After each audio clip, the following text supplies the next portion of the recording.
So, my experience within the compassionate self-care retreat is very good. So, first of all, I was able to try to reflect on what I want for myself, and then also to try to be aware of the nature.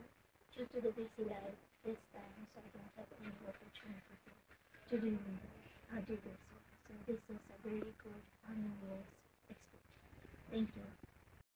My experience ko dito sa temple is very quiet. And na-enjoy ko yung ambience. At the same time, feeling ko yung nakita ko yung sarili ko in a new light na meron palang mga bagay na hindi naman talaga kung dapat pinag-iisipan ng mundo.